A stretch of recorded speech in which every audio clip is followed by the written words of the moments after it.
नमस्कार, आप देख रहे हैं प्राइम टीवी। मैं हूं आपके साथ अब्दुल करीम। देश की राजधानी की सीमाओं पर नए कृषि कानून के खिलाफ 2 महीने से आंदोलन कर रहे किसान 26 जनवरी के दिन दिल्ली में ट्रैक्टर रैली निकाल रहे थे। ट्रैक्टर रैली को शांतिपूर्ण ढंग से करने के वायदे किए गए थे। रास्ता भी तय किया गया था, समय भी तय था, सीमा भी तय थी। फिर क्या हुआ कि किसानों के आंदोलन ने देश को शर्मसार कर दिया। देखिए हमारी खास रिपोर्ट। किसानों की ट्रैक्टर रैली का खाका खींचा जा चुका था। पुलिस ने किसानों को चौहद्दी बता दी थी, कहां तक ट्रैक्टर जाएंगे, किन किन रास्तों पर ट्रैक्टरों की धक-धक चलेंगी, कहा ट्रैक्टरों के टायर के निशा भी नहीं मिलेंगे। खाके में दिल्ली पुलिस ने सब कुछ बता दिया था। दिल्ली पुलिस ने तय कर दिया था कि राजधानी दिल्ली की सड़कों पर किसानों के ट्रैक्टर दौड़ेंगे, वो भी गणतंत्र दिवस के महापर्व पर। किसान तैयार थे, ट्रैक्टरों की टंकियां फुल थी, पुलिस अलर्ट पर थी, गाइडलाइन जारी कर दी गई थी। दिल्ली पुलिस ने किसानों की ट्रैक्टर रैली का जो खाका खींचा था वो धरा का धरा रह गया। दरअसल किसानों और पुलिस के बीच ट्रैक्टर रैली को लेकर जो रूट तय हुआ था वो मुख्यतः 3 रूट थे, जिसमें किसानों को शांतिपूर्ण तरीके से रैली को निकालना था। पुलिस के मुताबिक पहले रूट में किसान सिंघू बॉर्डर से संजय गांधी ट्रांसपोर्ट नगर होते हुए कंजावला, बवाना और चंडी बॉर्डर को पार कर केएमपी एक्सप्रेसवे पर जाएंगे और वापस सिंघू बॉर्डर पर वापस लौट जाएंगे। ये करीब 62 से 63 किलोमीटर का चक्कर होगा, जिस पर किसानों को ट्रैक्टर रैली की खुली छूट मिली थी। वहीं दूसरा रास्ता जो दिल्ली पुलिस ने तय किया था वो टिकरी बॉर्डर से नागलोई, नजफगढ़ और जाड़ौदा होते हुए वेस्टर्न पेरिफेरियल एक्सप्रेसवे तक पहुंचना था। ये रूट भी करीब 63 किलोमीटर का होता। वहीं तीसरे चरण में गाजीपुर से 56 फुट रूट अप्सरा बॉर्डर हापुड़ रोड से केजीटी एक्सप्रेस तक जाएंगे। ये रूट भी करीब 46 किलोमीटर का रहा होगा। वहीं दिल्ली से सटे नाकों पर ट्रैक्टरों का जमावड़ा दिखाई दिया, जिन पर झंडे लगे हुए थे, तिरंगे लगे हुए थे। लाखों की तादाद में ट्रैक्टरों के जमावड़े सारी हदें पार कर रहे थे। वहीं दिल्ली पुलिस के कमिश्नर ने एक दिन पहले प्रेस कॉन्फ्रेंस में भी ये कहा था कि किसान आंदोलन के नाम पर किसानों को भड़काने की कोशिश की जा रही है। दिल्ली पुलिस ने 37 शर्तों के साथ परेड के लिए अनुमति दी थी। तो सवाल ये भी उठता है कि दिल्ली पुलिस कहां पर गच्चा खा गई और कैसे किसान लाल किले तक पहुंच गए। देखिए हमारी खास रिपोर्ट। दिल्ली पुलिस गणतंत्र दिवस के दिन सुरक्षा व्यवस्था का हवाला देते हुए किसानों को ट्रैक्टर परेड की अनुमति नहीं दे रही थी। किसान नेता दावा कर रहे थे कि वे शांतिपूर्ण परेड निकालकर देशवासियों का दिल जीतना चाहते हैं, लेकिन जब परेड निकली तब हुआ सब कुछ उलट। गौरतलब है कि दिल्ली पुलिस और सुरक्षा एजेंसियों के पास ये इनपुट मिले थे कि किसान लाल किले पर अपना झंडा फहरा सकते हैं। दिल्ली पुलिस के कमिश्नर ने एक दिन पहले प्रेस कॉन्फ्रेंस में भी कहा था कि किसान आंदोलन के नाम पर किसानों को भड़काने की कोशिशें भी हो रही हैं। दिल्ली पुलिस ने 37 शर्तों के साथ परेड के लिए अनुमति दी थी।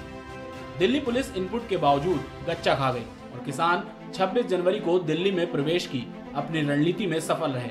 दिल्ली पुलिस लगातार किसानों से बात कर रही थी। पुलिस के पास इनपुट था कि कुछ किसान लाल किले पर झंडा फहरा सकते हैं। किसान भी दिल्ली पुलिस से लगातार बातचीत कर रहे थे। किसान नेता भ्रमित करने के लिए दिल्ली पुलिस से लगातार बात करते रहे ताकि आईटीओ के रास्ते किसान बड़ी संख्या में लाल किला तक पहुंच सके। हालांकि दिल्ली पुलिस की ओर से कोई भी बयान अभी तक सामने नहीं आया है, लेकिन ये तय है कि दिल्ली पुलिस और किसान नेताओं के बीच परेड को लेकर जो सहमति बनी थी, जिन शर्तों पर सहमति बनी थी, वह टूट चुकी थी और देश शर्मसार हो चुका था।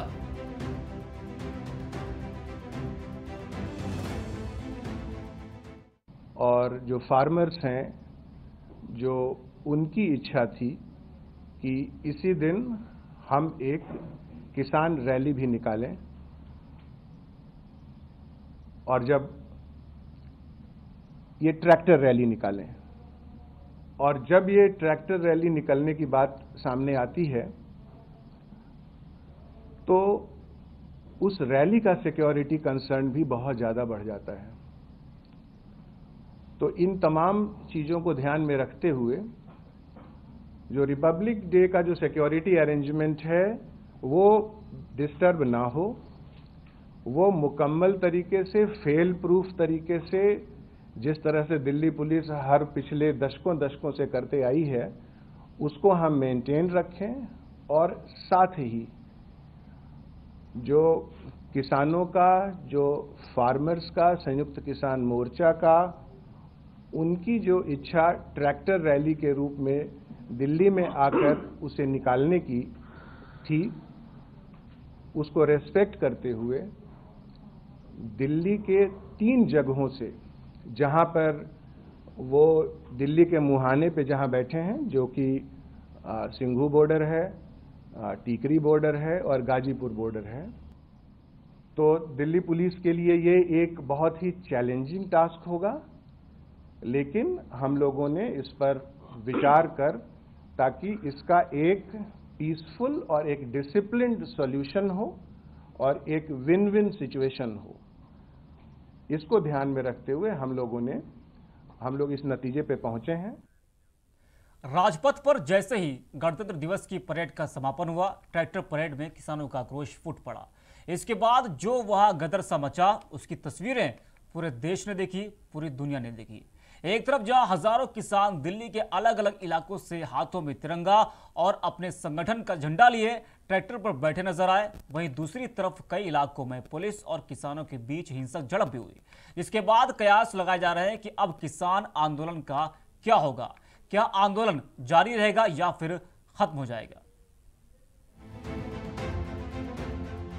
लाल किले की घटना के बाद किसान आंदोलन का क्या होगा? क्या खत्म होगा आंदोलन या फिर और भी कुछ और देखने को मिलेगा किसान आंदोलन में? दिल्ली ने हिंसा के लिए किसानों को जिम्मेदार ठहराते हुए कहा, ट्रैक्टर रैली के लिए वक्त और रूट कई दौर की बैठकों के बाद तय किया गया था, लेकिन किसान तय रूट की बजाय दूसरी जगह से ट्रैक्टर ले आए और तय वक्त से पहले दिल्ली में प्रवेश किया है। मामले में किसान नेता राकेश टिकैत समेत 6 किसान नेताओं के खिलाफ केस दर्ज किया गया है। जिसने उत्पाद मचाया है वो भुगतेगा, पुलिस उसके खिलाफ कार्रवाई करेगी।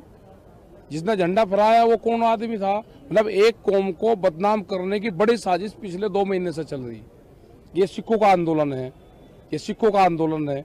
अरे तो किसानों का आंदोलन है भाई। जो दीप संधू है वो कोई सिख थोड़ा है, वो एक उत्पादी है, बीजेपी का वर्कर है, प्रधानमंत्री के साथ में फोटो है, सन्नी देओल का प्रतिनिधित्व करता है। एक कौम को बदनाम करने की साजिश जो रची जा रही है, ये आंदोलन किसानों का है।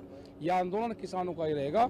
जो हमारे इश्यू है वे रहेंगे, हमारे धरने बादस्तूर जारी रहेंगे।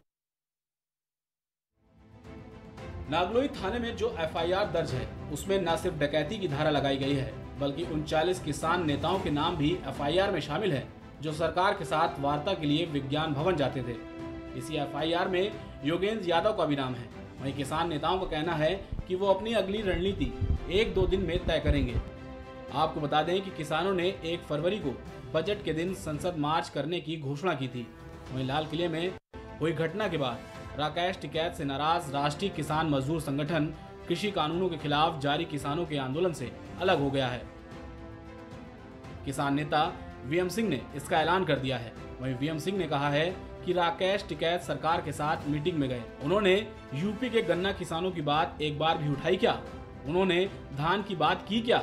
उन्होंने किस चीज की बात की? हम केवल यहाँ से समर्थन देते रहे और वहाँ कोई दूसरा ही नेता बनता रहा।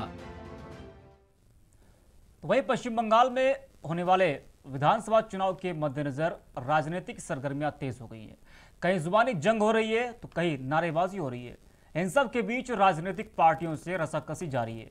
बंगाल आखिर किसका होगा, किसकी रणनीति होगी, खास बढ़ेगा सांप्रदायिक ध्रुवीकरण का कौन होगा बादशाह? देखिए हमारी खास रिपोर्ट।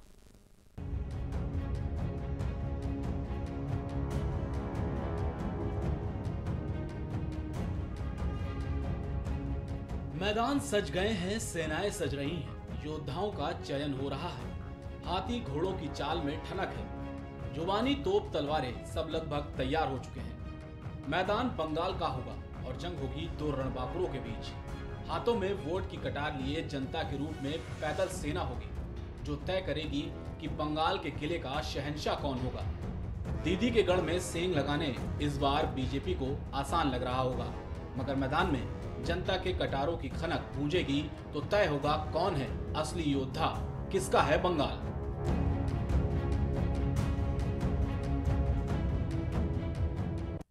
बीजेपी दीदी के गढ़ में सेंग लगाने की फिराक में है। बंगाल में बीजेपी ने अभी तक कई दावपेच खेल चुकी है। वहीं बीजेपी के बड़े बड़े योद्धा भी अब बंगाल रण में उतर आए हैं। जुबानी हमले भी तेज हो चुके हैं, लगातार रैलियां कर रहे हैं। और वहीं बंगाल में विजय के लिए बीजेपी के चाणक्य कहे जाने वाले अमित शाह रणनीति बना रहे हैं। देखिए हमारी इस रिपोर्ट। दीदी के गढ़ में बीजेपी अपनी चाल चलने के लिए केंद्रीय गृह मंत्री अमित शाह को पश्चिम बंगाल के रण में उतार रही है, जहां अमित शाह लगातार कई महीनों से बंगाल में नजर बनाए हुए हैं। बीजेपी तृणमूल कांग्रेस, वाम दल और कांग्रेस के बागियों को बीजेपी में शामिल कर रही है। बागियों में सबसे खास नाम रहा शुवेंदु अधिकारी का, जो पश्चिम बंगाल की वर्तमान सरकार में मंत्री हुआ करते थे।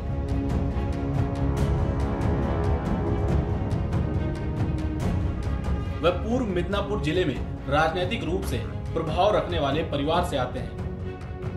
शुवेंदु लोकसभा सांसद भी रह चुके हैं और वर्तमान में नंदीग्राम से टीएमसी विधायक थे।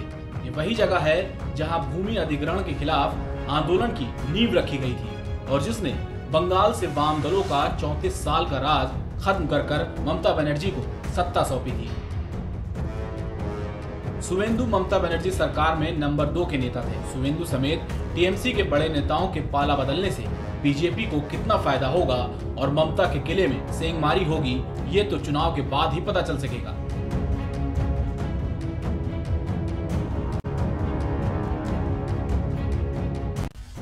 वहीं 2019 लोकसभा चुनाव में बीजेपी ने 42 लोकसभा सीटों में 18 सीटें जीतकर तृणमूल कांग्रेस को हैरान कर दिया था।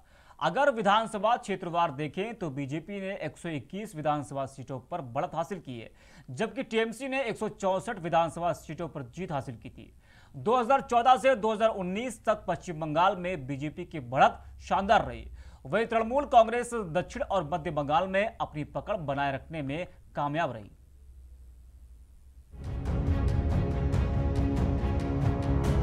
दो 2019 लोकसभा चुनाव में बीजेपी ने जिन 121 विधानसभा क्षेत्रों में कमल खिलाया था, उनमें से 67 पहाड़ी, उत्तर बंगाल और जंगमहल उप क्षेत्रों से आते हैं। वहीं मध्य और दक्षिण बंगाल की 33 और 167 विधानसभा क्षेत्रों में बीजेपी 6 और 48 सीटों पर बढ़त बना पाई थी। दूसरी ओर टीएमसी ने 2019 चुनाव में दक्षिण बंगाल के 167 विधानसभा क्षेत्रों में से 119 में बढ़त हासिल की थी। दक्षिण बंगाल में ममता की मजबूत पकड़ से टीएमसी के एक बार फिर सत्तासीन होने की उम्मीद अधिक है। माना जाता है पश्चिम बंगाल जीतने के लिए दक्षिण बंगाल पर कब्जा जरूरी है। दक्षिण बंगाल के राज्यों को 5 भागों में बांटा जा सकता है। दार्जिलिंग, कूच बिहार और जलपाईगुड़ी जिलों का पहाड़ी और तलहटी क्षेत्र अलग से एक उपक्षेत्र बनाते हैं। वहीं देश में जम्मू कश्मीर और असम के बाद पश्चिम बंगाल में सबसे अधिक मुस्लिम आबादी है। वहीं उत्तर, दक्षिण और मध्य बंगाल में बड़ी संख्या में अल्पसंख्यक रहते हैं। इसका मतलब ये भी है कि दक्षिण और मध्य बंगाल में टीएमसी की धाक हिंदू मुस्लिम दोनों से मिले समर्थन की बदौलत है। बीजेपी टीएमसी के वोट बैंक से हिंदुओं को छिटकाने की कोशिश कर रही है, तो दूसरी ओर मुस्लिम और अधिक मजबूती के साथ टीएमसी का रुख कर रहे हैं। Output desk, prime TV.